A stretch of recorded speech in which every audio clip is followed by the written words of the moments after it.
Sola Scrittura, sola fide, sola grazia, solus Christus, soli Deo gloria. Il-ħames prinċipji illi sawru u sostnew ir-riforma protestanta u li llum huma wkoll il-wirt tagħna li nissejħu evanġeliċi. L-Iskrittura biss hija ir-regola infallibbli għalina l-insara. U minna tallimna l-Evanġelju kif bniedem huwa ġustifikat minn Alla permezz tal-fidi biss mhux bl-opri tiegħu. Bi grazzja b'rigal b'xejn mhux fuq il-merti tagħna. U b'dak li għamel Ġesu mhux b'dak li għamilna aħna bil-mewt u l-qawmin tiegħu. U dan kollu jirriżulta għal glorja Alla waħdu. Sola Scrittura, sola fide, sola grazia, solus Christus, soli Deo gloria. U minn dawn il-ħamsa, l-ewwel tnejn huma meqjusa mill-istoriċi li kienu il-mutur wara r-riforma protestanta. Sola Scrittura u sola fide. L-Iskrittura biss u permezz tal-fide biss. U dawn il-prinċipji issawru biex ngħidlek fil-ħajja tar-riformisti stess. Ma kienx xi prinċipji astratti il-ħasbuhom f'xi waqt l-istudju tagħhom, imma kienet l-istess esperjenza tagħhom waqt li qegħdin jiġġieldu għalihom infushom biex jiksbu rikonċiljazzjoni mal-Alla. U mbagħad biex jiddefendu l-istess evanġelju li skoprew kellhom jappellaw għall-Iskrittura bħala l-ogħla awtorità tagħhom.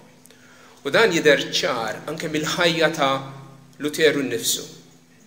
Dan il-raġel waqt li qiegħed jitgħallem kien għadu ġuvni, qiegħed jistudja biex isir avukat, darba minnhom waqt mal-tempata tolqtu sajjetta jitwerwer jagħmel weda lil Sant'Anna li jekk jeħlisha ħafif imur patri. U hekk għamel. Mar patri daħal f'kunvent monasteru Agostinjan u hemmhekk prova isib il-paċi mal-Alla. U skont it-teoloġija ta' dak iż-żmien u skont il-prattika tal-patrijiet għamel minn kollox biex isib paċi mal-Alla. U kemm iqer għal sigħat sħaħ u jagħmel penitenzi u jagħmel it-tewba u jitlob u jisum u jorqod fl-art u jmur pellegrinaġġi u jitlattaraġġ arku bteħ x'ma'għamilx. Sansitra marrat lilu nnifsu anke fiżikament. Fl-istess ħin fil-provvidenza t'Alla, Luteru kien qiegħed jistudja l-Iskrittura u ngħata post ta' dottur ta' lecturer fl-Università ta' Wittenberg. U waqt li qiegħed jgħallem l-Iskrittura u jagħti lectures mill-ktieb tar-Rumani u mis-Salmi, waqt li qiegħed jippriedka u nnifsu jiskopri din il-verità grandjuża. Luteru jgħid li l-frażi li nsibu fl-Epistola ta' Pawlu l-Rumani, il-ġustizzja t'Alla, kienet frażi li joboda. Għaliex kien iqis fiha id-dannazzjoni tiegħu kif jista' hu midneb isib ikun meqjus minn Alla li huwa ġust u rett bħala tajjeb meta fil-fatt mhux, meta fil-fatt hu midneb, meta fil-fatt hu stess jaf il-korruzzjoni li kien hemm f'qalbu. Ma fl-istudju tal-Iskrittura intebaħ illi dik il-frażi, il-ġustizzja t'Alla, l-Apostlu Pawlu mhux qiegħed jirreferi għal dak il-ġustizzja li Alla bija jikkundannana, imma ġustizzja t'Alla hija rigal li Alla jagħti b'xejn lil dawk li jemmnu f'Ġesu Kristu. Li Alla ilibishom bil-ġustizzja ta' xi ħadd ieħor, il-ġustizzja ta' Kristu, u allura jiddikjarhom u jgħoddhom bħala ġusti. U Luteru jgħid meta skoprejt din il-ħaġa, kien bħalli kieku dħalt mill-bieb miftuħ u sibt ruħi fil-ġenna. Il-ferħ li ħass.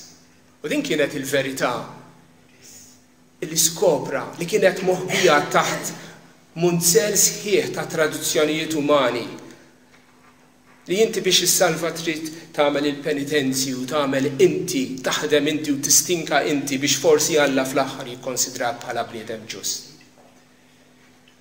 U dak li tgħallem Luteru kien malajr lest li għaddih il-ħadd ieħor.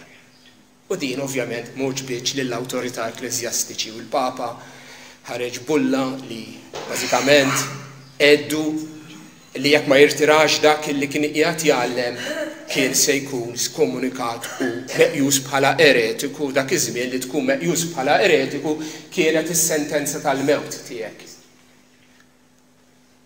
Fl-1521 Luteru ġie msejjaħ f'belt fil-Ġermanja biex jidher quddiem l-imperatur nifsu, il-prinċipijiet tal-imperu u l-ogħla awtoritajiet tal-Knisja Kattolika. Dik li hija magħrufa bħala The Diet of Worms. Kont qed nara video ma' John. U meta ġejna fid-Diet of Worms, John qal li ieqaf papa. Wan, għaliex kien qed jagħmel dieta? U tieni, għalfejn kien qed jikol id-dud. Spjegajtlu li Diet of Worms kull ma tfisser hija din konvokazzjoni, din il-laqa kbira, ta' dawn il-rjuż kbar u l-belt li saret fija kien jisimha Worms. Hemmhekk għadha hija belt bejn Frankfurt u Heidelberg, fit-triq bejniethom. Kombinazzjoni għaddejna minn hemm meta konna sejrin minn Frankfurt bit-trejn lejn Heidelberg u rajna din il-belt ta' Worms. Mela Luteru mar hemmhekk quddiem l-imperatur u ġie il-kellim Kattoliku u qallu dawn il-kotba li inti qed tikteb huma l-kotba tiegħek u Luteru qallu iva. Qallu tiġħadhom, tirtirhom. U Luteru wieġeb xi ħaġa. Ara taħsbu li kellu xi kuraġġ ta' sur ta' dak il-ħin. Tant kien qed jitkellem bil-mod, bil-kemm setgħu jisimgħuh u qalulu ejja qajjad. U Luteru kull ma seta' jgħid tuni ġurnata naħsibha. U Luteru irtira. Waħdu ma' Alla. U dak kien il-lejl tal-waħx tiegħu. Il-lejl tal-biża'. Il-lejl li Luteru ħass ir-responsabilità kbira li kellu fuq spallejh f'dak il-mument. Għalih u għal dawk in-nies li issa kienu qegħdin isegwu t-tagħlim tiegħu. U l-mistoqsija li kienet qed berren ġo moħħu, li kienet qiegħda tinkwetah kienet din. Huwa biss jien l-għaref. Jien biss l-għaref. Jien biss qed narhom dawn il-veritajiet. Tant papiet, tant konċilji, tant teologi matul l-istorja. Din hija l-fema tal-Knisja Kattolika kullimkien huwa jien biss li qed nara li bniedem huwa ġustifikat bil-fidi biss u mhux bl-opri tiegħu. U Luteru talab dak il-lejl kollu. U fil-għodu reġa' mar quddiem l-imperatur u n-nies l-oħra.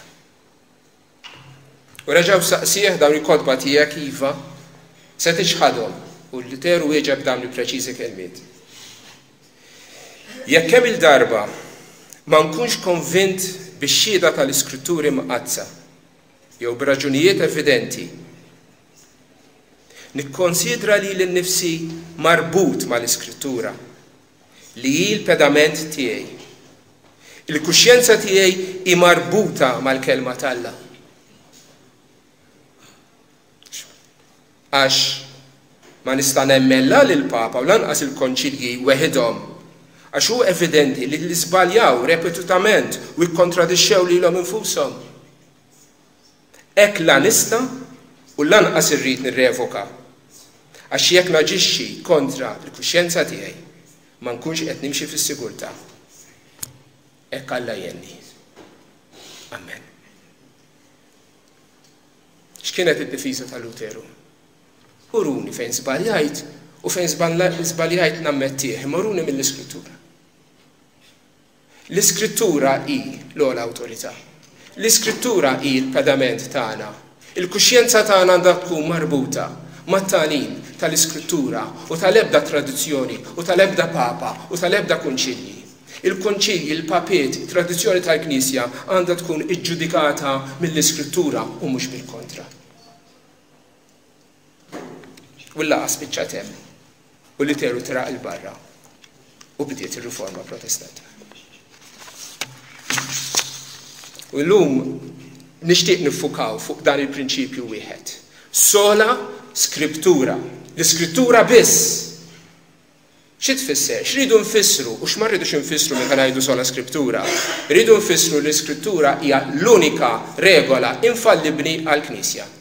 Dak biss. L-unika regola infallibbli. Hija regola, hija riga li biha nkejlu kull dottrina. Biex naraw jekk hix tajba jew le. Mill-Iskrittura aħna nġibu t-tagħlim, id-dottrini li aħna nemmnu. Mill-Iskrittura nirregolaw dak li aħna nipprattikaw kemm fil-Knisja, kemm bħala ħajja personali tagħna. L-Iskrittura nitalmu fuq Alla, fuq nfusna, fuq is-salvazzjoni, kif għandna ngħixu, kif għandna x'għandna nagħmlu biex insalvaw, kif għandna ngħixu bħala insara.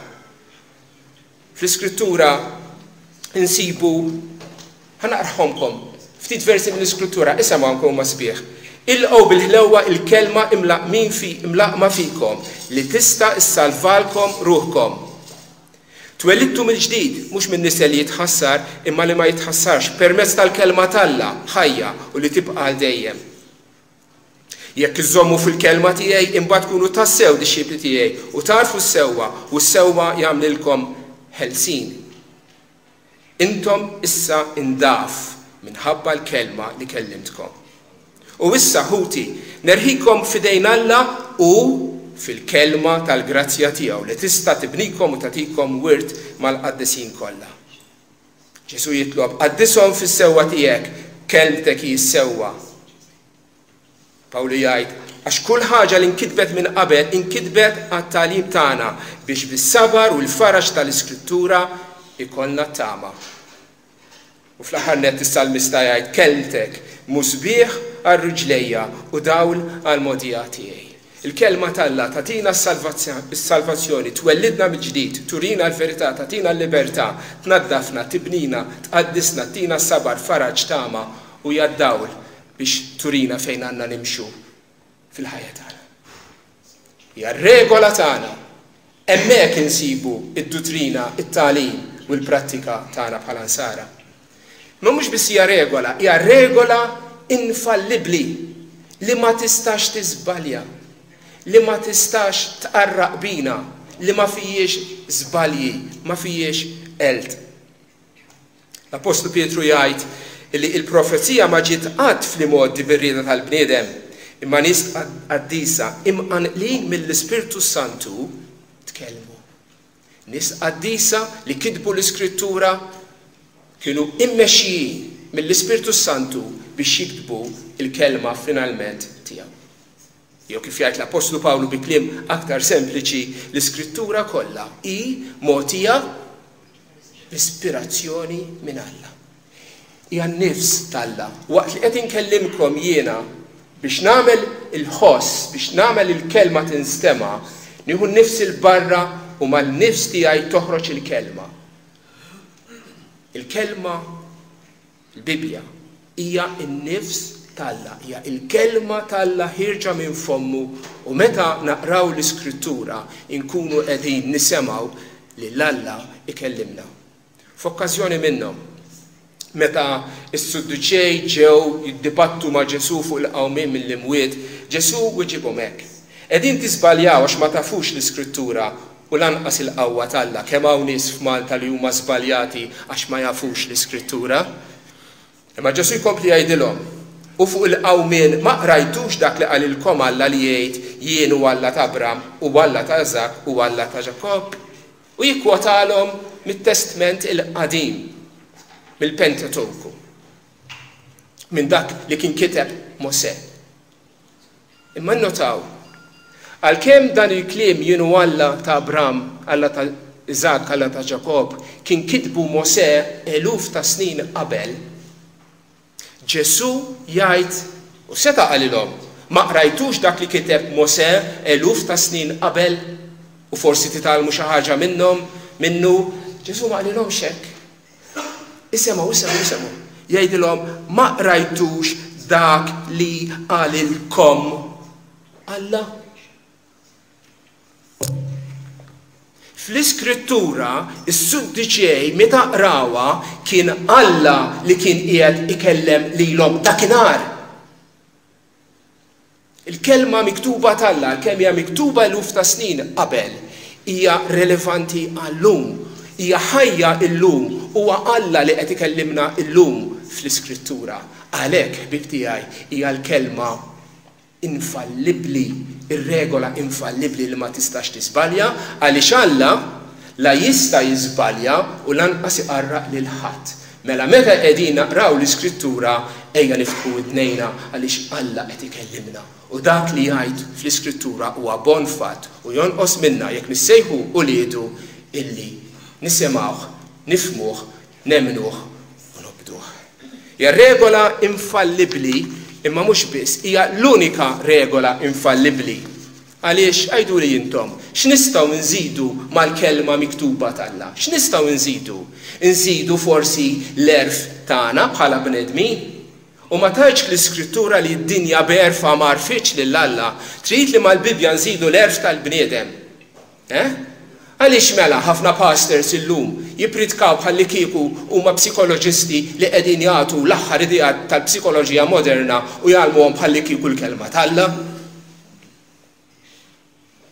Araw li ħadd ma jħassarkom filosofija u fieraħ skont it-tagħlim tal-bnedmin u skont l-elementi tad-dinja u mhux skont Kristu. Ejja noqogħdu attent għax din hija tentazzjoni għalina l-koll, mod partikolari għalina l-pastors li flok jinxandru l-kelma tal-Alla nagħtu l-opinjonijiet tagħna jew dak li rajna u smajna u nispiċċaw inxandru l-opinjonijiet tal-bniedem bħalli kieku hija l-kelma tal-Alla. Le, ma nistgħux nżidu l-filosofija umana. X'inżidu mela forsi ma l-Iskrittura nżidu rivelazzjonijiet oħra? Ir-Riformisti u l-insara b'mod ġenerali matul l-istorja huma konvinti li r-revelazzjoni tal-Alla laħqet il-milja tagħha fil-miġja ta' Ġesu Kristu. Kif ħabbara u stess il-mewt il-qawmin tiegħu kif imxandra mill-Apostli miktuba għalina fl-Iskrittura u modi għalina bħala rivelazzjoni finali ta' Alla lill-bniedem. U r-rivelazzjoni li jmiss li għandna nistennew hija jgħidu li intom it-tieni miġja ta' Ġesu mis-sema. Dik hija rivelazzjoni finali meta aħna ninaqdu ma' Kristu. Il-Bibja tgħid li l-Knisja hija qisha dar mibnija fuq il-pedamenti tal-Apostli u tal-Profeti b'Ġesu Kristu nnifsu bħala l-ġebla tal-areb. Il-pedamenti huma mqegħdin, il-pedamenti huma Kristu, huma it-tagħlim fuq Kristu mogħtija lilna mill-Profeti u l-Apostli. Il-pedamenti tqedu, aħna issa jmiss mhux li nżidu mal-pedamenti imma li nibnu fuqhom l-edifiċċju tal-Knisja ta' Alla.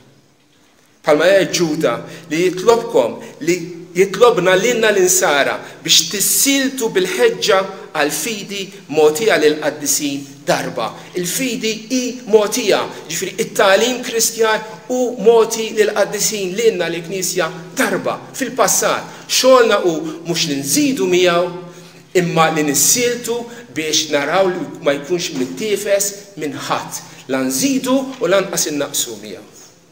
Le, ma nżidux il-filosofija umana, ma nżidux rivelazzjonijiet ġodda u x'ingħidu għat-tradizzjoni.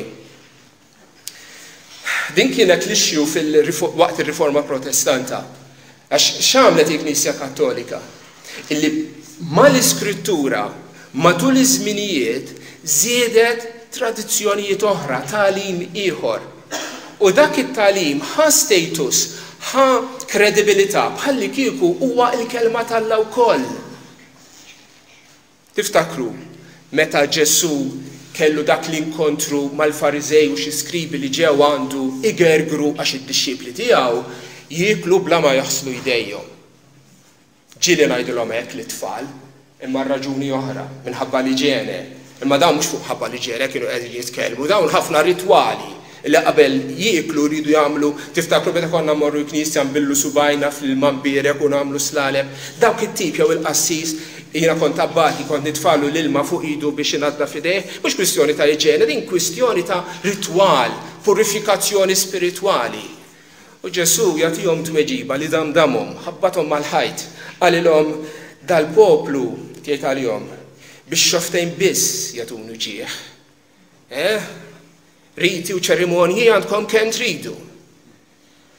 Imma qalbkom hija l-bot minni, firħa hi l-qima li jagħtuni ma tiswa xejn il-qima tagħkom għalfejn. Għax tagħlmu duttrini li mhumiex għajr preċetti tal-bnedmin. Qegħdin tagħlmu tagħlim uman u intom qegħdin tgħidu li dan huwa l-kelma tal-Alla, dik hija l-problema tagħkom. Intom twarbu l-mandamenti ta' Alla biex tħadnu it-tradizzjoni tal-bniedem. Ħelu iġġibu fix-xejn il-kmandamenti ta' Alla biex tħarsu tradizzjoni tagħkom. U hekk iġġibu fix-xejn il-kelma ta' Alla bit-tradizzjoni li tgħaddu minn ġenerazzjoni għall-oħra 3 darbiet jgħidilhom. Intom qegħdin bit-tradizzjoni tagħkom twarbu l-kelma tal-Alla. Jekk jien għandi riċetta l-bieraħ għamilna l-pancakes ma' tfal u kelli r-riċetta u kelli 4 ingredjenti. Jekk jiena attiva ħanżomm mar-riċetta, imma ħanżid naqra ġobhom maħkuk u ħanagħmel ukoll naqra zokkor u fl-aħħar mill-aħħar ma nafx kien jiġi imma pancakes ma kinux jiġu żgur. Trid iżomm mar-riċetta. Jekk ħażid magħha ħatarraqa. Jekk għandek tazza ilma pura nadifa u titfa' 4 qatriet ta' arseniku ġo fiha u hija tgħid li 99.9% minnha huwa ilma. Tixorbu imma. Mhux hekk ġraja Knisja Kattolika. Minn fejn ġew it-talb lil qaddisin fis-sema? Minn fejn ġew il-penitenti bit-tbatti għal dnubietna? Minn fejn oriġina l-purgatorju? Minn fejn oriġinaw id-duttrini Marjani, l-assunzjoni li kienet imwilda mingħajr dnub, l-inkunċizzjoni? Minn fejn ġew it-tagħlim illi l-ikla tal-mulej imbidlet f'sakrifiċċju għal maħfra ta' dnubiet? Minn fejn ġew illi minflok bil-fidi biss aħna issa rridu naħdmu biex nimmeritaw is-salvazzjoni tagħna? Minn fejn ġew dawn id-duttrini? Dawn huma kollha frott ta' tradizzjoni li ġejjin mill-antik u li nataw status fi Knisja Kattolika bħalli kieku huma il-kelma ta' Alla. Tajt li imma, u din hija waħda mill-kritiċi li jgħidulna, imma fl-Iskrittura ma nsibux dak kollu li qal Ġesu Kristu, ma nsibux dak kollu li għamlu u qalu l-Apostli, u r-risposta tagħna hija ta' żgur li ma ssibx. Kull ma għamel Ġesu u kull ma tkellem. U jiena ċ-challenge tiegħi huwa okay, mela tini sentenza waħda li qal Ġesu li mhix irrikordjata mill-Iskrittura u li ġiet għandna permezz tat tradizzjoni. U r-risposta tkun dejjem l-istess. Silenzju perfett. Sentenza waħda nitlobhom li jtuni mit-tradizzjoni li qal Ġesu u ma jtunix waħda. U fl-istess ħin iżommu dan bħala prinċipju li jpoġġu l-Iskrittura u t-tradizzjoni bħalli kieku għandhom l-istess valur. Dan qed nitkellem skont il-Konċilju Vatikan it-tieni kif ukoll miktub fil-Katekeżmu tal-Knisja Kattolika. Li l-Iskrittura u t-tradizzjoni għandhom l-istess valur. Le veru, mill-Bibja m'għandniex tarif komprensiv ta' kull ma għallem u qal Ġesu Kristu. Imma min għandu bżonn tagħlim komprensiv? Ġwan l-istess jgħid in-nies ma kieku konna nikbu kull ma għamel Ġesu, laqas id-dinja kollha ma tasal kodba kollha, imma dawn inkitbu biex intom temnu li Ġesu u li bent Alla u biex permezz tek intom ikolkom il-ħajja ta' dejjem. Ġifieri ma tagħniex kollha, ma tagħna biżżejjed li għandna bżonn. Għamin jiena biex naqta l-arċ, m'għandix bżonn nixrob Lake Superior kollha, l-ilma tad-dinja kollu, kull m'għandi bżonn tazza ilma waħda. U Alla tagħna mhux tazza ta' Alla tagħna mhux biżżejjed u żejjed u nagħmlu ħajjitna niklu minn dan il-pranzu li għandna fl-Iskrittura u qatt ma nibdew laqqas biss għaxru l-wiċċ tiegħu tant tagħna. Ġifieri għandna bl-abbundanza.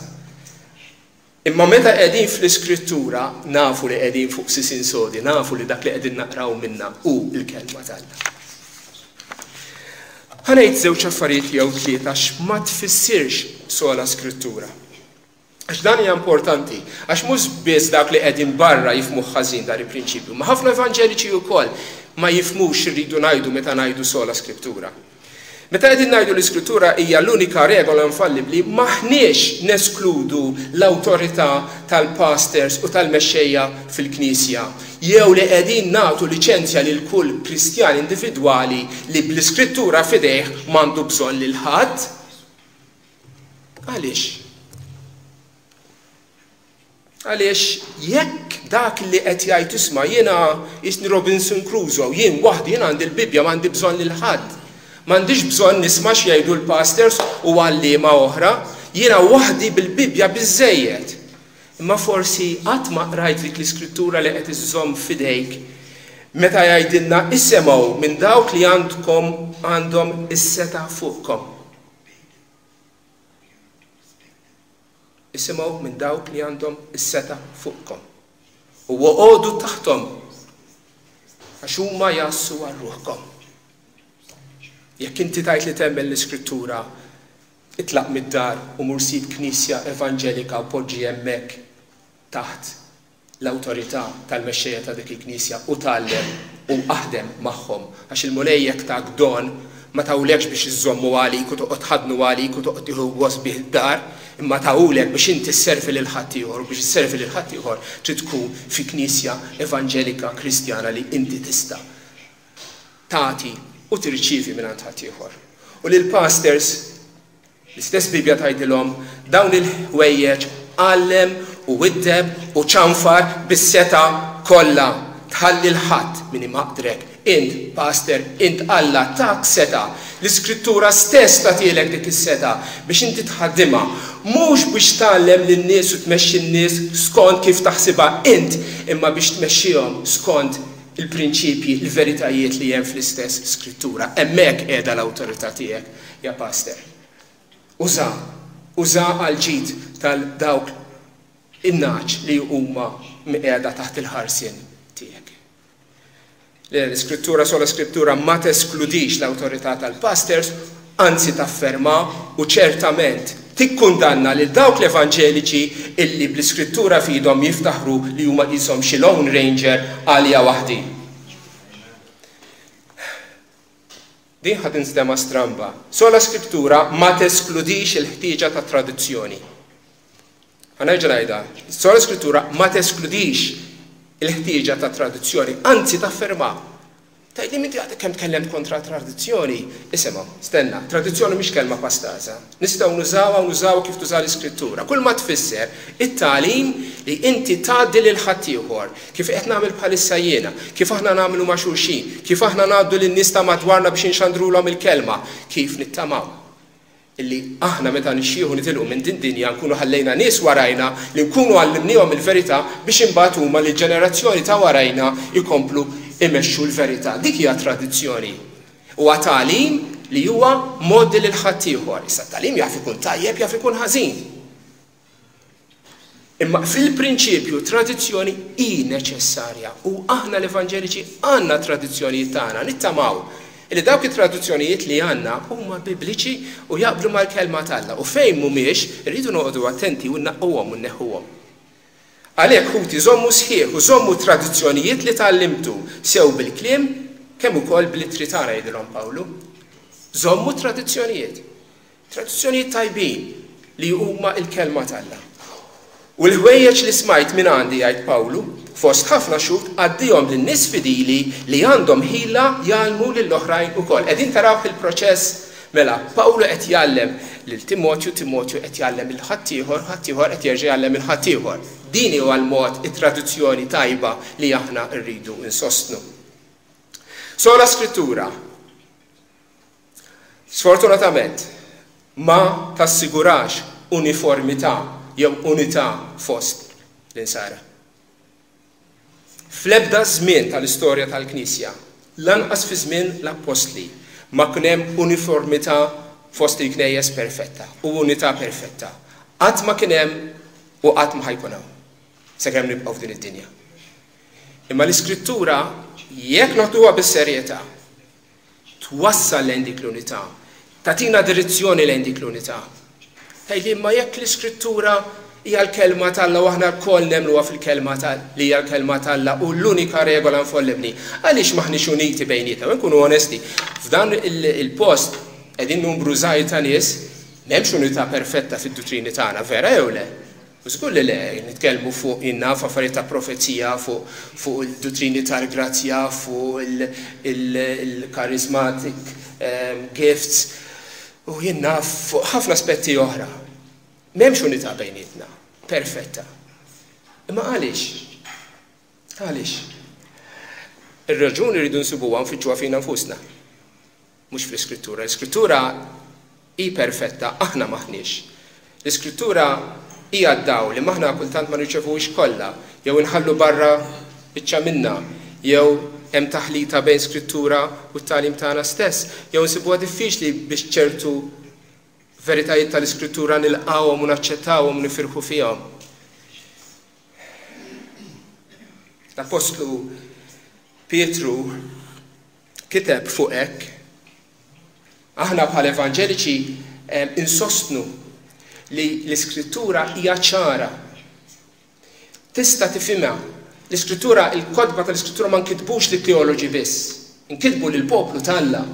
L-Epistola ta' Pawlu lir-Rumani, ġifieri miktuba minn Pawlu biex jaqrawha u jifhmuha u jisimgħuha l-insara fil-Knisja ta' Ruma. Ġifieri tista' tiftihom.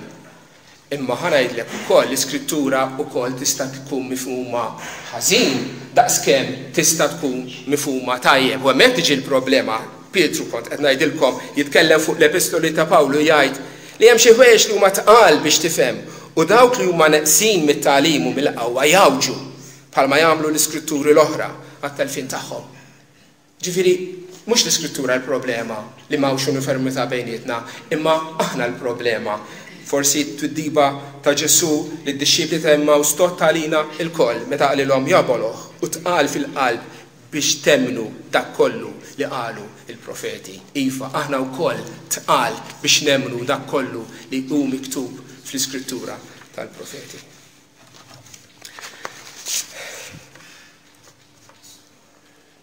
Jeħtieġ li fl-aħħar net nagħmlu ftit riflessjonijiet dwar kif dan il-prinċipju tal-Iskrittura biss bħala l-unika awtorità tagħna, l-ogħla awtorità tagħna, l-unika regola infallibbli għalina bħala nsara. Kif se napplikawha?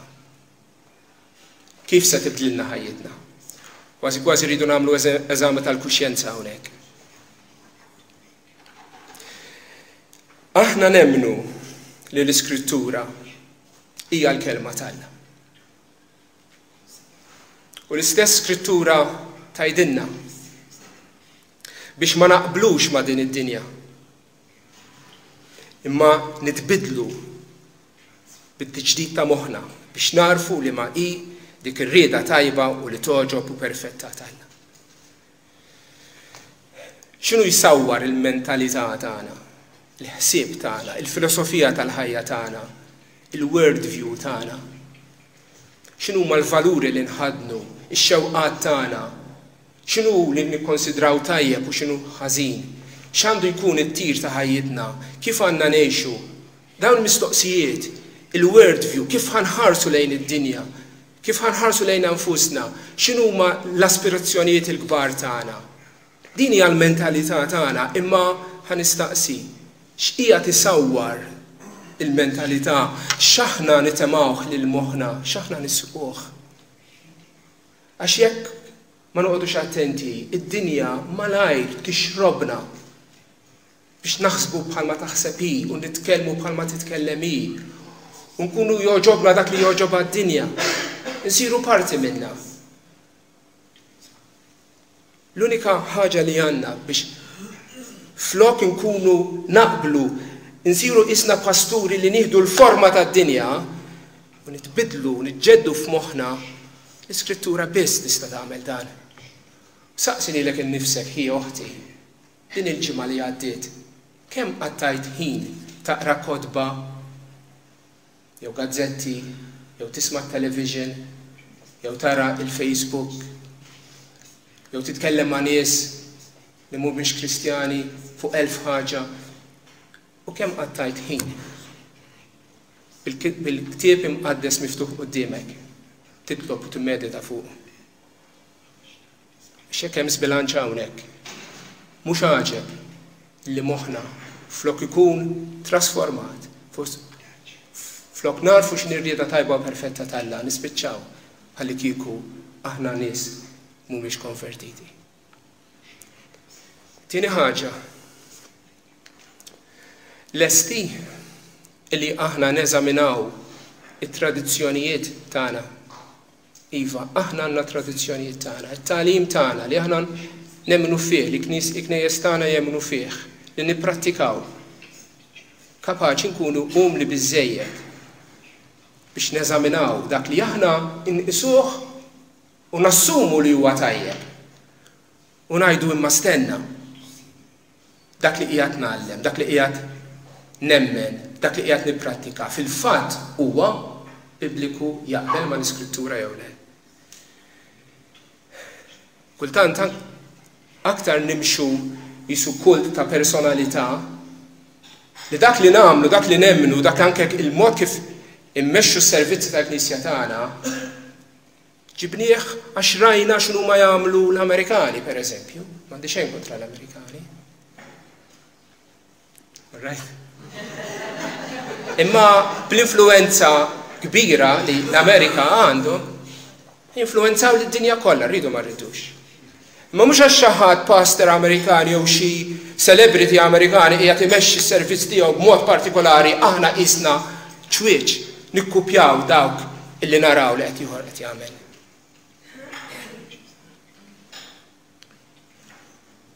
Lesti li nerġgħu nsaqsu lil nfusna dawk il-veritajiet qalu li l-bniedem ma jogħġbux laqas lill-Kristjan Toma Morra.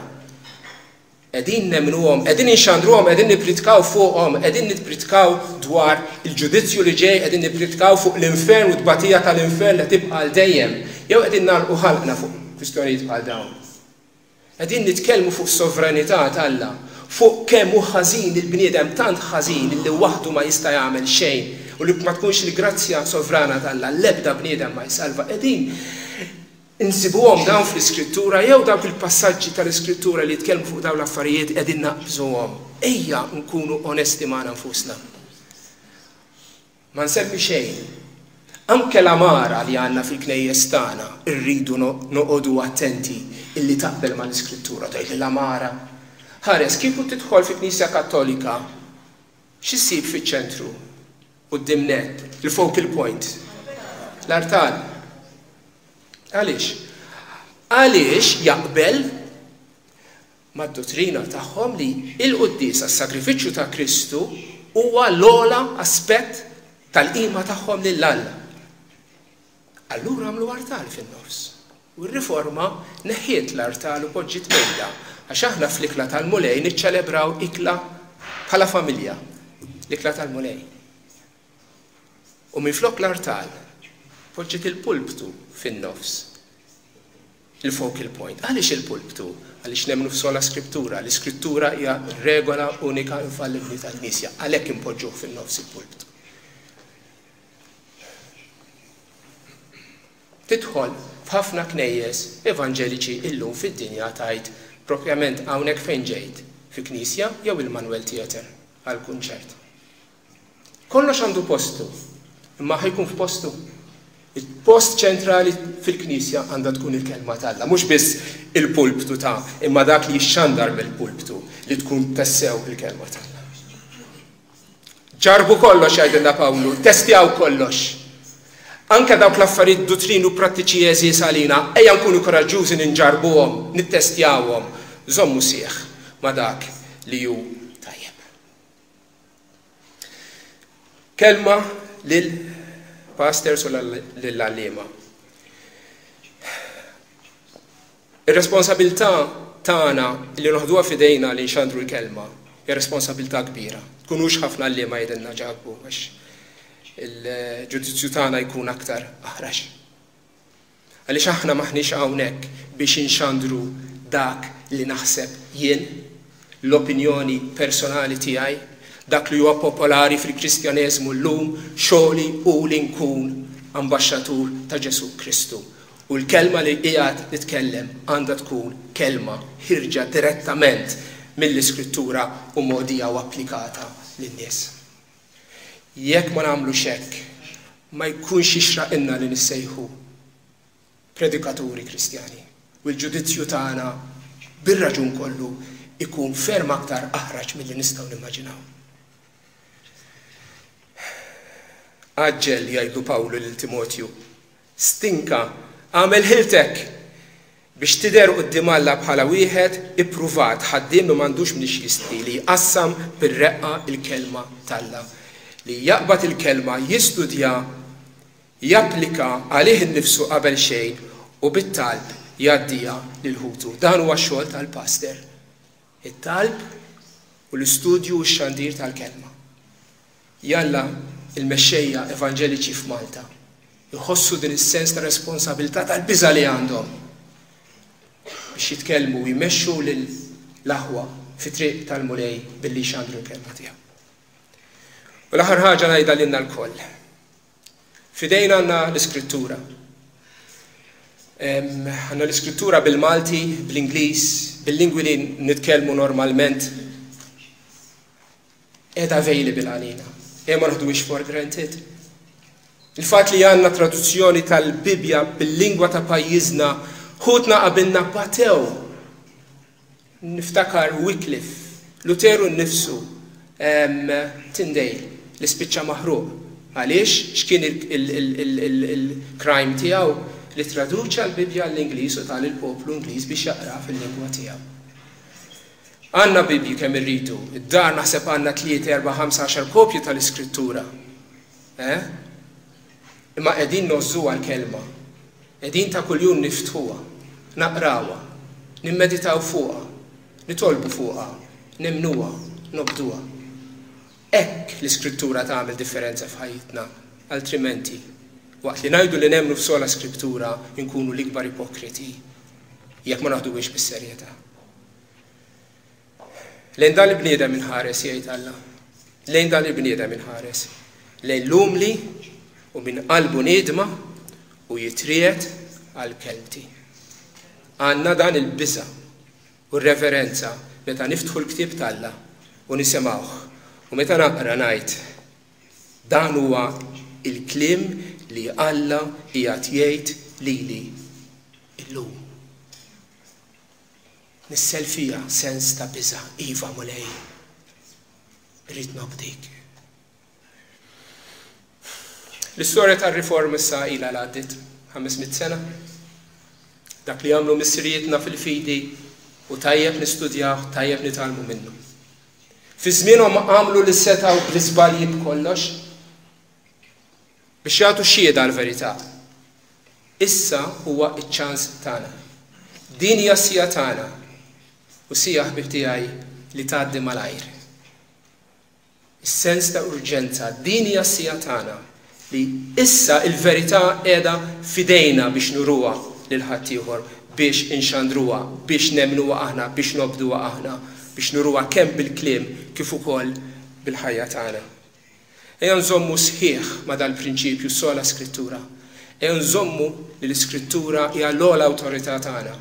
L-unika regola infallibbli għax hija l-kelma tal-Alla. Għaliex fl-Iskrittura niskopru u nitalmu u narfu lil Kristu. U fil-Kristu il-fidi tagħna issib il-milja tagħha. Fi Kristu nirċievu grazzja fuq grazzja. Fi Kristu il-Knisja kollha tingħaqad bleħen wieħed u tajt Soli Deo Gloria. Amen.